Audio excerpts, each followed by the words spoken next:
But it almost seems as though the media is kind of weirdly happy, right, about the sell-off that we saw today.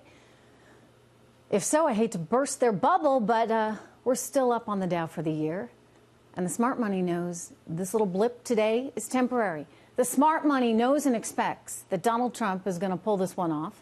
And when that happens, the U.S. will be better positioned economically as a nation going forward. I mean, remember, we have the leverage, right?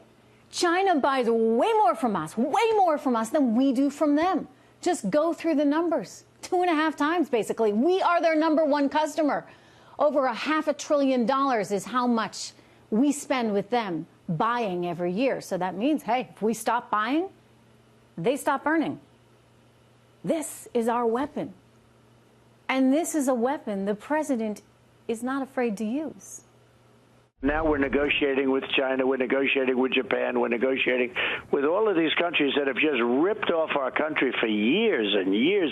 I put tariffs on China. I'm a person that believes in tariffs when somebody's taking advantage. Without tariffs, you could have never done it. You could have never done it. Meanwhile, we don't really have a choice, do we? Think about it. The president could take the easy way out, as presidents have done over and over again before him.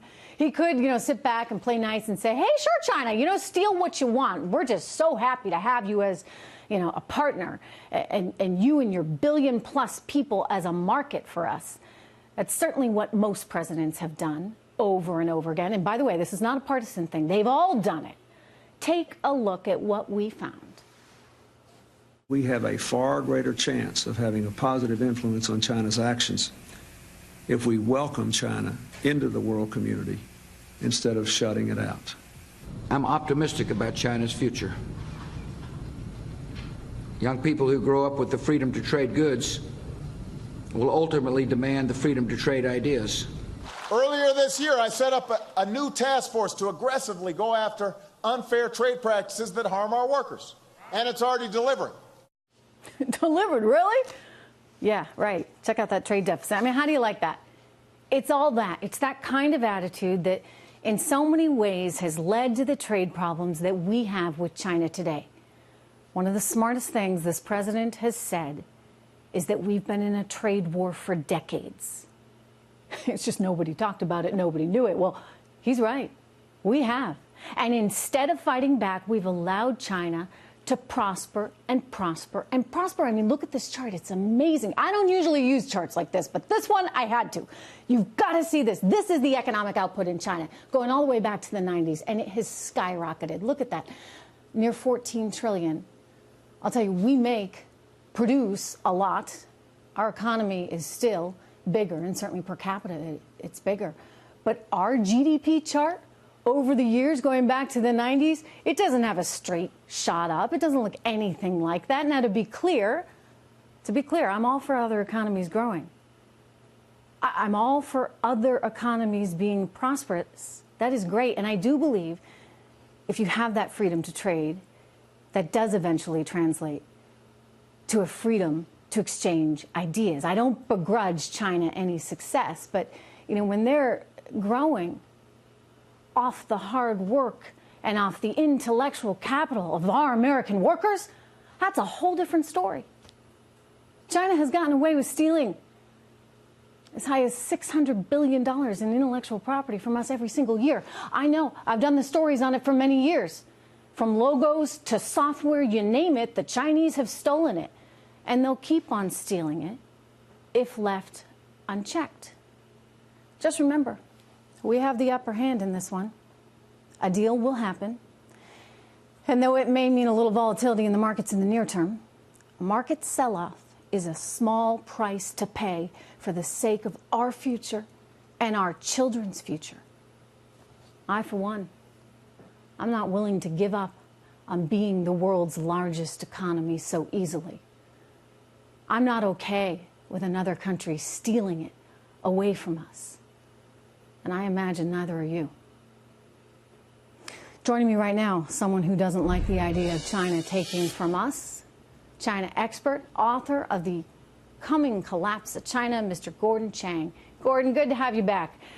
All right, where we're heading now, because there are a lot of very nervous people on Wall Street. They're saying maybe this doesn't get done, but I think it's probably a good sign that the president is now going to sit down with Xi Jinping. Your thoughts? Yeah, this is really important that President Trump actually confront these issues. As you say, previous presidents did not. They took obviously ineffective measures that were intended to be ineffective. And Trish, as you point out, the Chinese are stealing, somewhere between 150 to $600 billion of U.S. IP a year. They're forced taking technology from companies. And by the way, that's a top of that. conservative estimate, because the not-so-conservative estimates say it could be as high as $600 billion a year, which is just a mammoth amount. Yes, and people actually put it towards the high side of that range. Also, you have China's trade behavior deteriorating across the board. If you put these tariffs on and you get companies to move back to this hemisphere, that's a win for us, either into the United States or into Central America. Because guess what? When China joined the WTO, companies left Central America, destabilized it. That's when we had this migration up to the U.S. If those companies go back to Central America, and there's signs that they are, that means they're going to stabilize those communities, which means there's going to be less pressure on our border. We solve a lot of problems with those tariffs. That's so interesting, Absolutely. Gordon. I really hadn't thought about it that way. I mean, if you think about as the hemisphere, right, all together, and we're trying to deal with, we got more coming up on the border tonight, because you've got 500,000 people that may be entering the country this year illegally. But it's in part because they're looking for this better economic opportunity. They got nothing down there. They are desperate for a better economic lot in life, and so they migrate here. You're telling me that if some of those businesses were operating in Central America instead of China, that would solve some of the border issues as well, not to mention all the companies that are operating in China where we wish they would be operating in the U.S.? Yeah, absolutely, Trish. On Friday, the first day that President Trump's enhanced tariffs went into effect, a Taiwanese owner of the second largest furniture manufacturer in China called up my friend, a business consultant, and said he wants to get his factories out of China somewhere into either Central America or Latin America. So this is happening, Trish, and this is going to be great for us, and it's going to be great for the people of Central America. Very, very interesting stuff, and kind of a different angle, Gordon, if you would, on it. I'm concerned about American jobs. I'm concerned about the border as well. So if you got a win-win, why not take it? Gordon, thank you so much. Good to see you.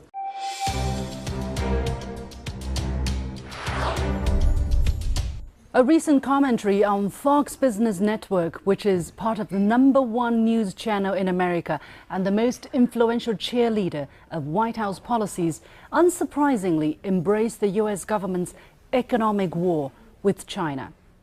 But the harshly worded piece, which aired during prime time on May the 14th, also took matters one step further.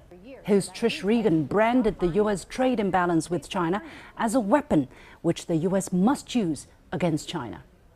Beyond claiming that China continues to prosper at our expense, Regan blamed 3 times the Chinese for stealing billions from the Americans. According to her, we don't really have a choice but to wage this war. Words have consequences. Her economic warmongering reaches millions of Americans in their homes and possibly many others around the world. And given the close, almost symbiotic relationship that the Fox channel has with the current U.S. administration, it's fair to say she also speaks for Trump's America. She portrays America as the real victim here, implying that previous U.S. administrations were somehow suckered by the scheming Chinese. She's so sure of U.S. victimhood, so indignant, that her eyes practically spit fire. If you were an American who didn't know any better, you too might clench your fists and pound the wall. Yet, in carefully analyzing her words, it's all emotion and accusation, supported with a little substance. One figure upon which she bases her argument is that alleged Chinese intellectual property theft deprives the American economy of $600 billion annually. That number, also cited by other mainstream U.S. media like CNN, comes from a 2017 report of the Commission on the Theft of American IP, produced by the National Bureau of Asian Research, a non-profit U.S. organization. Those are only their estimates, yet to be verified independently. And how do you define theft? According to whom? Even then, she misidentified this figure. The report actually says the total low-end value of the annual cost of IP theft to the U.S. economy may be as high as $600 billion US. Overall, it's not referring to China, but the whole world combined. So, dear Trish, perhaps you need a better research team. Watching her commentary, though, it makes me realize if the U.S. side approaches these trade talks with such bigotry and hostility, they'll lead nowhere. The kind of language being used against China has been derogatory, to say the least. War, weapons, stealing, even that our country is raping their economy. By the way, how do you rape an economy? This is not the language of a trade partner, but the insults you might hurl at an enemy.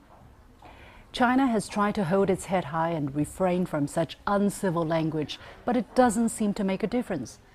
The U.S. side did not hesitate to brandish the weapon and slap higher tariffs on China. Now, 1 year after the trade frictions first erupted, China itself is finally calling this a trade war.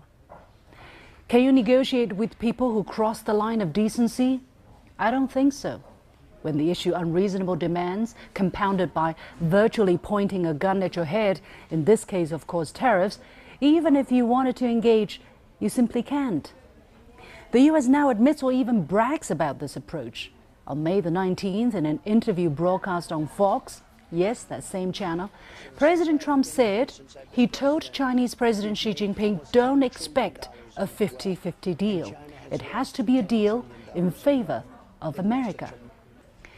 Well, this is the 21st century.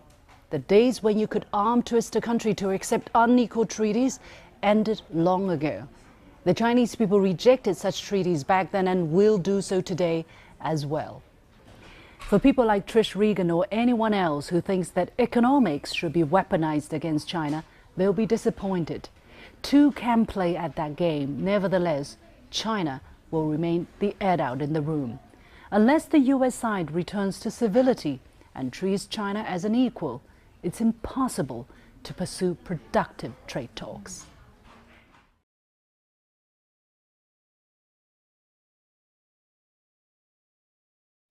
Fresh evidence tonight that China still thinks it can play by its own set of rules. According to a newly released study in the journal Nature, scientists have discovered the source of a mysterious recent rise in a very dangerous ozone-destroying chemical. This chemical was supposed to have been phased out in 2010. But apparently China didn't get the memo. And I'm being nice, because the reality is China didn't care. The chemical has been traced to eastern China. The Chinese, they want to have their cake and they want to eat it too. They want to have developing nation status. You know, they're actually one of the biggest borrowers on the planet from the World Bank, while simultaneously trying to play the part of a grown-up on the world stage. Hey, China, it's time to join the big kids table and play by the big kids rules, right? You are the second largest economy in the world, and you're still growing. Back in 1980, we were 15 times the size of you, and now we're just 1.5 times as big. If this keeps up, you could actually overtake us. But I suspect before that happens, you're going to be forced to grow up. That's because all those loans, again, one of the top borrowers on the planet, all those loans from the World Bank, they're going to start drying up. Now, all you viewers should know, members of the Chinese Communist ruling party, they all seem to have rather sensitive egos. So sensitive that they've taken a real dislike to me. Someone who dares to tell it and them like it is.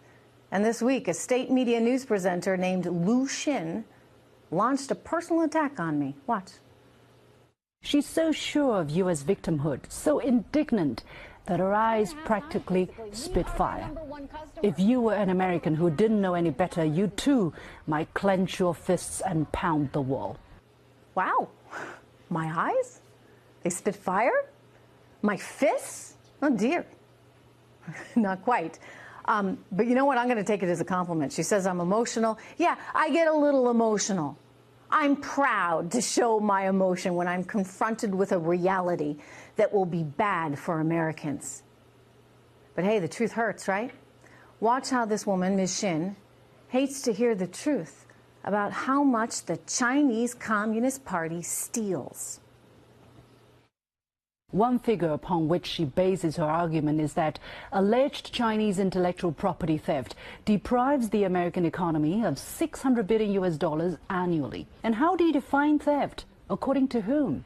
So, dear Trish, perhaps you need a better research team. Dear Lu Xin, my research team is the best in the business. And you'll want to know how I define theft? I define it like this. In 2018, a Chinese wind turbine manufacturer is found guilty of stealing trade secrets from a U.S. company, costing that U.S. company $800 million. Also last year, according to the DOJ, 2 Chinese nationals, they were accused of coordinating with Chinese state security officials in an extensive hacking campaign, allegedly infiltrating 45 U.S. companies and government agencies, as well as more firms in more than a dozen countries. The hackers stole information from companies in all kinds of industries, including banking and finance, telecommunications, biotechnology, automotive, and health. So, okay, yeah, Lu Xin. I'd call that stealing. What do you call it? Meanwhile, the Chinese Communist Party seems to be trying to send a message with this.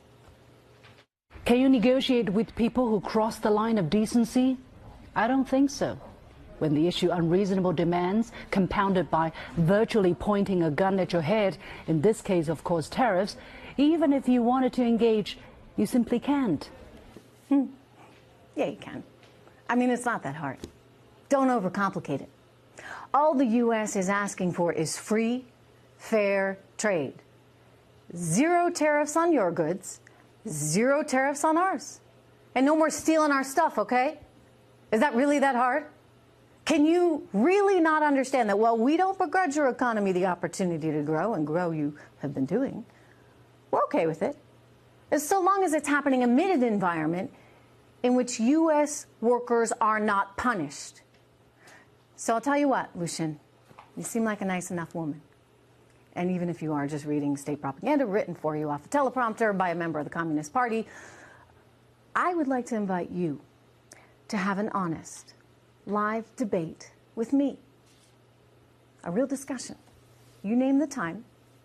You can name the place, someplace neutral outside of China or the U.S. And consider this an invitation, Ms. Xin. I very much look forward to your reply. Tonight, in response to the United States putting Chinese telecom and software companies on notice, the Chinese are launching a full-scale information war against the United States of America and their newest target, me. Yeah, me. Because I have dared to say we should engage in economic warfare with the financial tools we have. And, you know, maybe they didn't like the fact that Steve Bannon, the man whom they have accused of being the true enemy of America, on this program. I think this is the first time, I think in living memory, they've ever gone after a private citizen. It shows you how nervous they are. They must be really, really nervous because tonight they're hitting me. Now, interestingly, the Chinese state media, they say Bannon is an enemy, while they accuse me of just not knowing my research. Which China, I do. She's so sure of U.S. victimhood, so indignant that her eyes practically spit fire. Yet, in carefully analyzing her words, it's all emotion and accusation supported with a little substance. Okay, for the record, any emotion you see is quite real. It's quite real, and it comes from substance. But hey, I guess to the Chinese state-run media, I get it. I'm just a girl, right? I'm just an American girl. So I clearly couldn't know what I'm talking about, right? Of course, I must be all emotion and no substance. Okay, China, here's a little insight into how we American women think. We're damn smart, and we will willingly respond with emotion when presented with a set of facts like this. And let's go through them. China's economic ascent. Look at that GDP chart. Look at it. It's amazing. It's incredible. Just look at the last 20 years there. China's aspirations, let's face it, they're not good for us. They're not good for our families.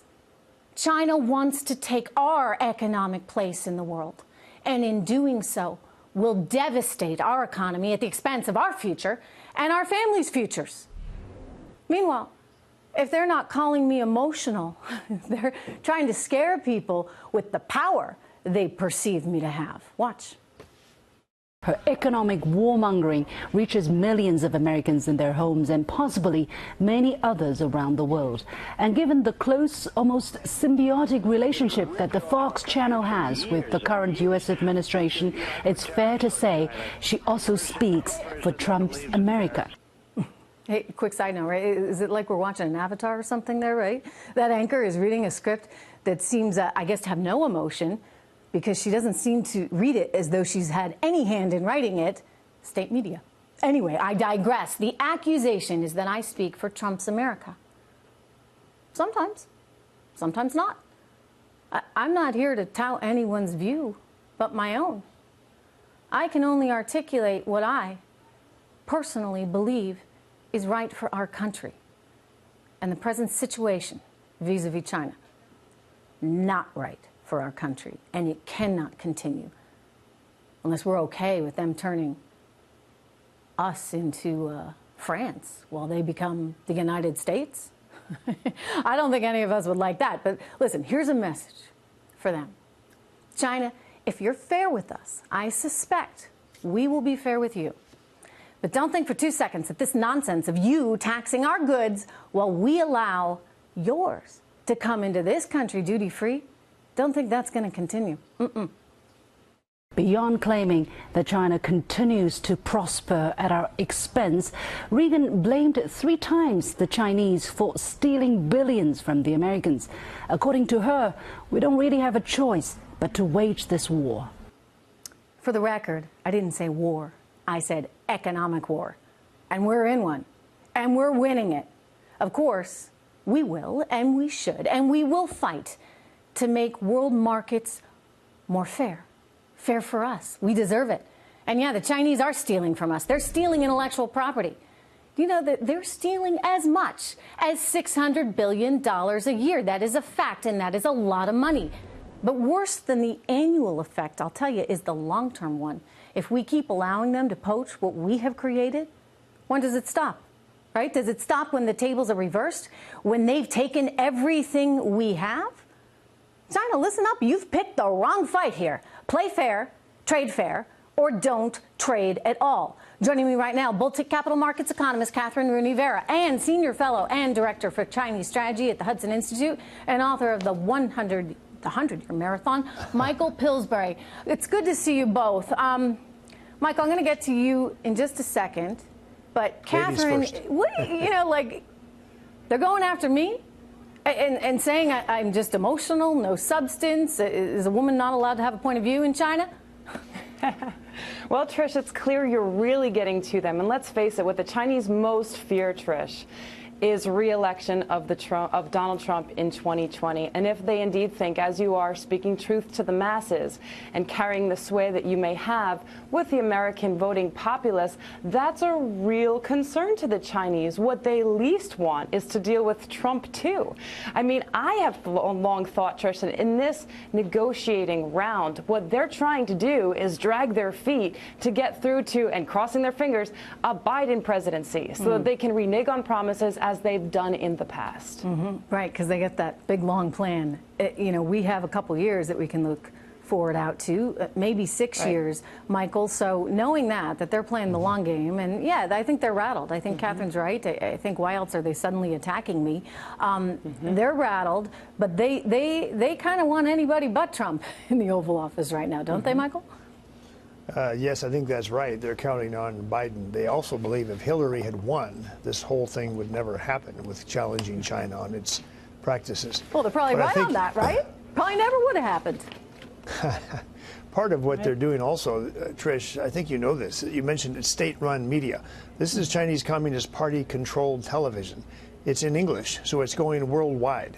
You're already a superstar globally anyway, but now they're adding to your glistening powers with a very detailed attack. You notice how they were, besides saying you're emotional, and that your eye, they're sort of flattering about your eyes, but they're also going into detail. I take it as a compliment, by the way. They're denying that they engage in all this theft. Yeah. And the president has put out 3 long reports with great detail that you've mentioned in the past. So you got the facts on your side, as well as they're flattering you globally. But yeah, let's talk about those facts. I mean, I mentioned GDP. We've mentioned that they steal, by some accounts, up to $600 billion a year in intellectual property. I mean, if they're not outright stealing it, Michael, they are forcing companies to turn it over. And I think it's unfortunate that so many U.S. companies are so short-sighted and so bottom-line oriented that they're willing to do so at the expense of what it means for their company and for the country 10 years down the road. But if we continue down that path, if we were to just say, okay, sure, Huawei, you know, we're open for business. Any Chinese surveillance or telecom company that wants to come in, software, et cetera, do we run a risk of really losing some things that we hold very dear for security reasons, sir?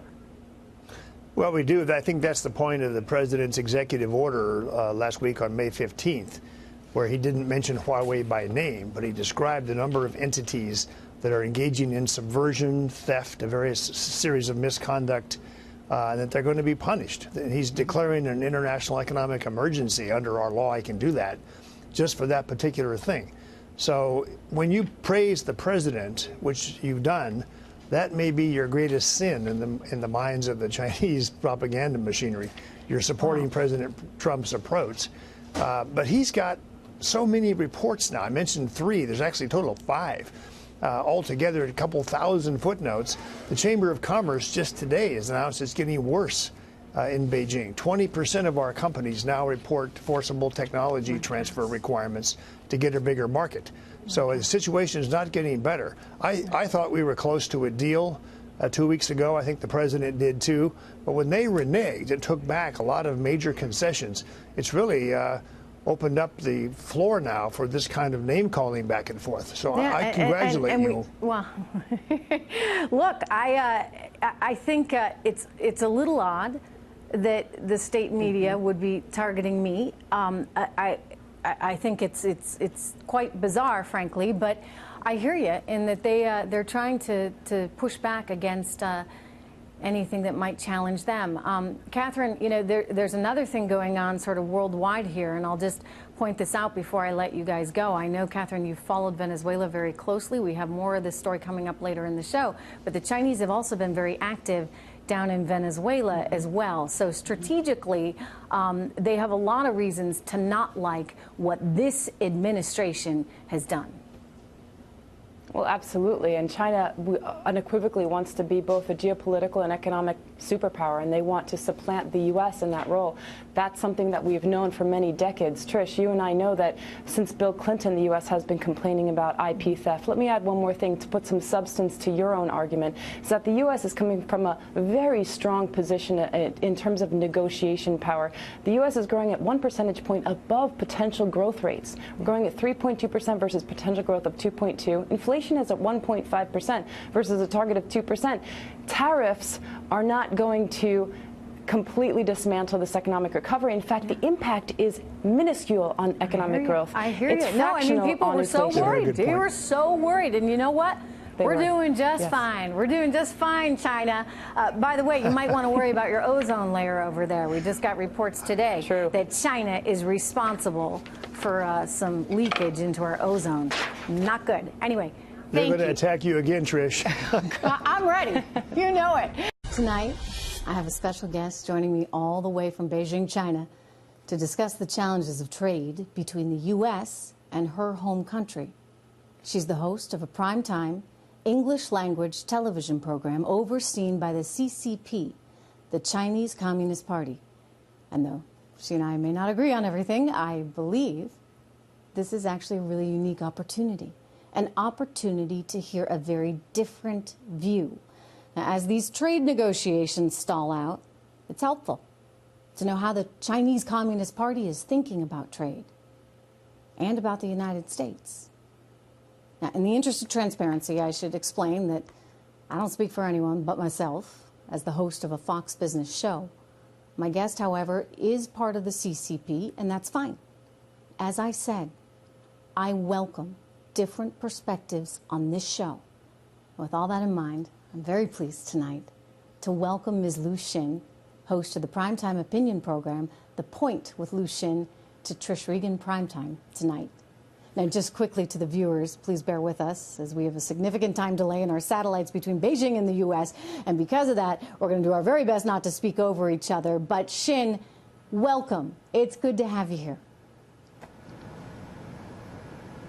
Thank you, Trish. Thank you, Trish, for having me. It's a great opportunity for me, unprecedented. I never dreamed that I would have this kind of opportunity to speak to you and to speak to many audiences in ordinary households in the United States. Yeah, it is indeed you said a couple of things unprecedented. which Hang on. I need to correct. I need to correct I'm because I'm going to jump in. I guess our satellites are getting kind of weird. But tell me, forgive me. You are not what? Yeah. Trish, I have to get it straight. I am not a member of the Communist Party of China. This is on the record. So please don't assume that I'm a member, and I don't speak for the Communist Party of China. And I'm here for today. I'm only speaking for myself as Liu Xin, a journalist working for CGTN. So if anybody wants to quote me or anything, please put my name there at least. Okay, appreciate it. What's your current assessment of where the trade talks actually are right now? Do you believe, give me your current assessment of where we are on these trade talks. Do you believe a deal is possible?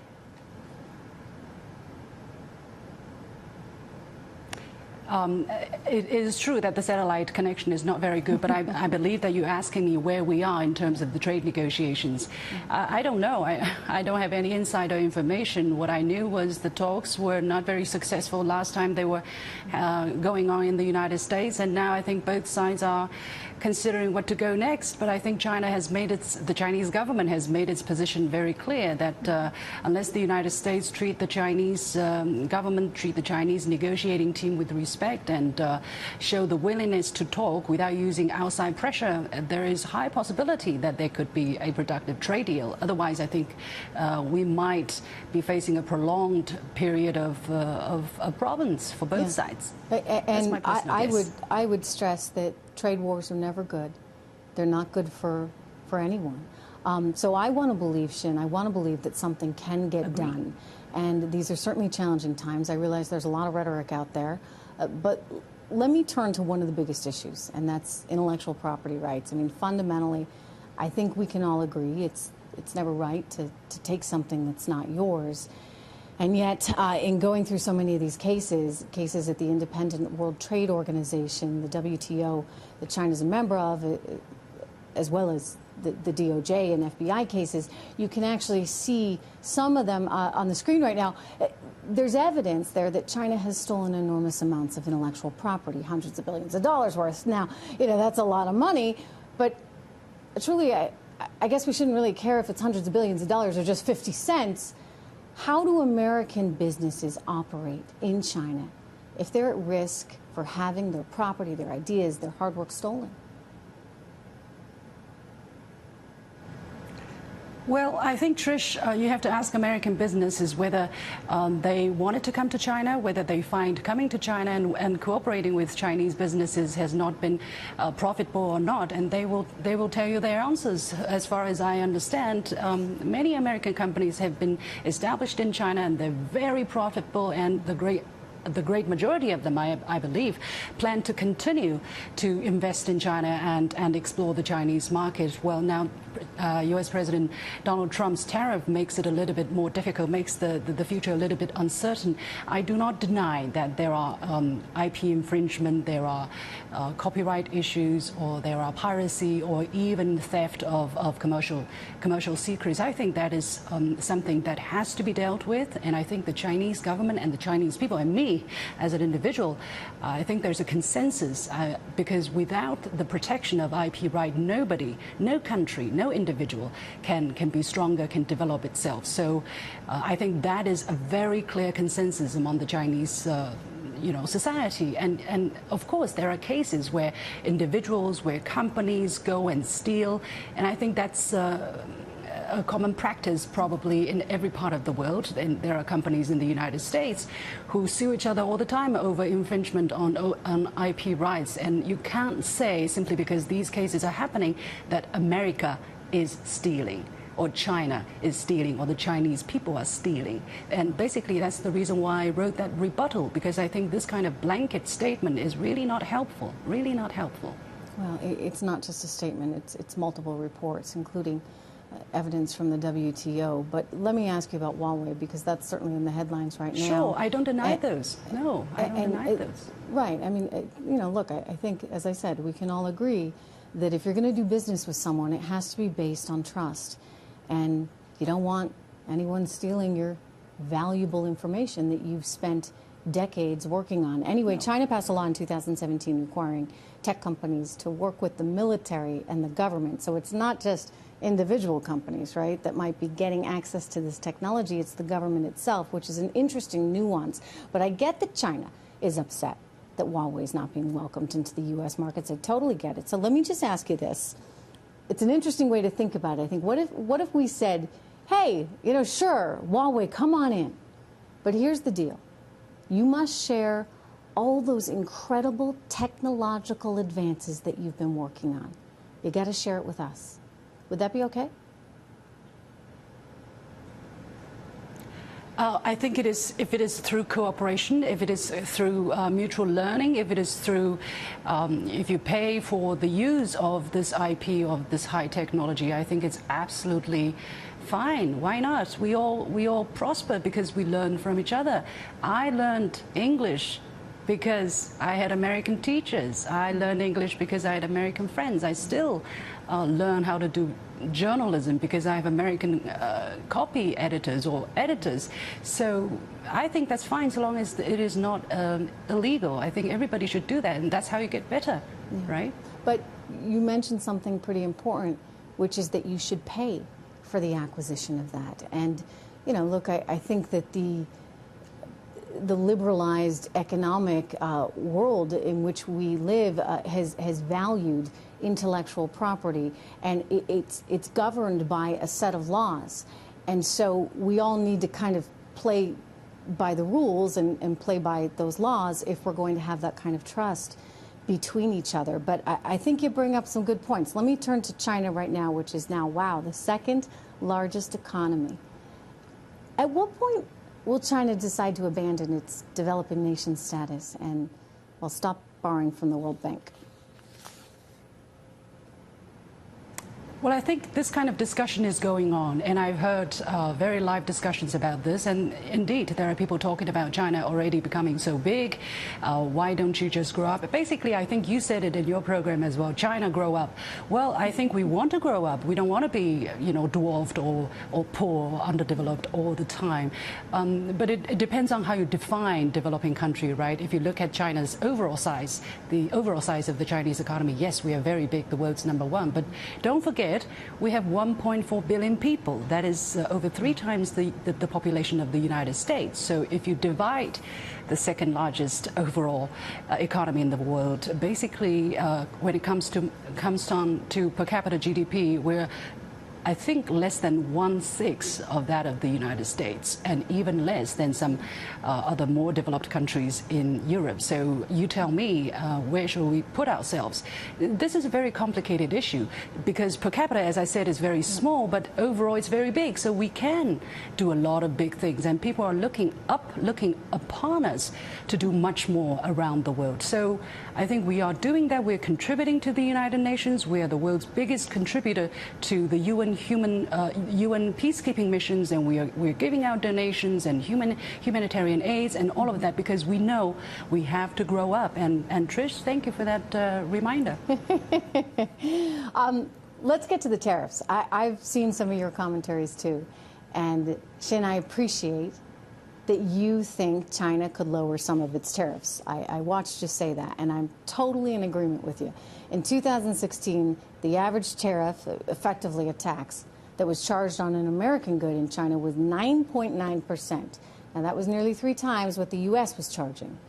So what do you say about this? What do you think about saying, hey, you know, to heck with these tariffs. Let's get rid of them altogether. Would that work?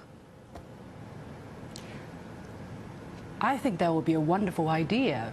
I mean, don't you think for American consumers, products from China would be even cheaper, and for consumers in China, products from America would be so much cheaper too. I think that would be a wonderful idea. I think we should work towards that. But you know, you talked about rule-based system, rule-based order. This is the thing. If you want to change the rules, it has to be done in mutual consensus. Basically, when you talk about tariffs, it is not just between China and the United States. I understand if you lower tariff just between China and the United States, the Europeans will come, the Japanese will come, the Venezuelans probably will come and say, hey, we want the same tariff. You can't discriminate, you know, between countries. So it is a very complicated settlement to reach, and I think the last agreement that China and the about trade, yes, I'm talking about tariffs. And I think the last time when the world agreed on the kind of tariff reduction China should commit to was exactly the result of multilateral and years of difficult negotiations. The United States saw in its interest and decided to what degree they can agree or to what degree they can lower their tariff. Nobody put a gun at their head. And China agreed to, although with some difficulties, to lower our tariff considerably. It is all the decision of countries according to their own self-interest. Now, things are different. Yes, I agree. 20 years later, what are we going to do? Maybe these old rules need to be changed. You know what? Let's talk about it. Let's do it according to the rules, the same rules. If you don't like the rules, we'll change the rules. But again, it has to be a multinational, a multilateral decision I process. would just say, you know, you can go back to the trade agreement of 1974, Section 301. There is a rule that enables the United States to use tariffs to try and influence the behavior of China should it be stealing our intellectual property. And that, I think, in some ways is part of what this all comes back to, and it's this sense of trust. And I hear you on the forced technology transfer, and I think that some American companies perhaps have made some mistakes in terms of being willing to overlook what they might have to give up in the near term. But this is an issue, I think, where the country as a whole needs to step in, and we're seeing the United States do that, perhaps in a way that hasn't happened. I mean, it's been in the background. Don't get me wrong. I think previous administrations have identified the challenge, but have really been a little unwilling to take it on. So we're living in these very different times. How do you define state capitalism? You mean how do I define? Sorry, I didn't hear the last thing. You mean forced technology transfer? No, or so-called state forced capitalism. Technology transfer? No. Well, I guess forced technology transfer may be part of that, but state capitalism. In other words, one of the things that I would technology transfer, and somehow you kind of skid it away. I'm playing you a compliment here. Hang on one second, Shin. I want to say that I think your system of economics is very interesting because you have a capitalist system, right? But it's state-run. So talk to us about that. How do you define it?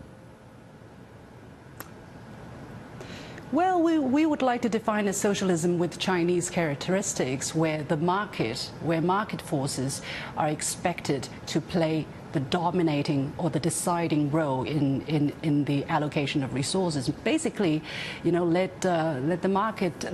We want it to be a market economy, but there are some Chinese characteristics. For instance, some state-owned enterprises which are playing an important but increasingly smaller role, maybe in the economy. And everybody thinks that China's economy is state-owned, everything is state-controlled, everything is state. But let me tell you, it is not the true picture. If you look at the statistics, for instance, 80% of Chinese employees were employed by private enterprises. 80% of Chinese exports were done by private companies, were produced by private companies. About 65% of technological innovation were carried out by private enterprises. Some of the largest companies that affect our life, for instance, some internet companies or some 5G technology companies, they are private companies. So we are, yes, a socialist economy with Chinese characteristics, but it's, not everything state-controlled, state-run. It's not like that. We are actually quite mixed and very dynamic and actually very, very open as well. Well, I think you need to probably keep being open. I think that you know, as a free trade person myself, I think that that's the direction to pursue. And ultimately, that leads to greater economic prosperity for you and better economic prosperity for us. And so then you get a win-win. But absolutely. This was interesting. I appreciate you being here. Thank you. Thank you. Thank you so much. If you want to have a discussion in the future, we can do that. If you want to come to China, I'd love it. You're welcome, and I'll take you around. Thank you, Trish, for the opportunity. Thank you so much. Okay. You know, look, I would just say, as I told Shin, no one wants a trade war. But we have to think long and hard about the right next steps.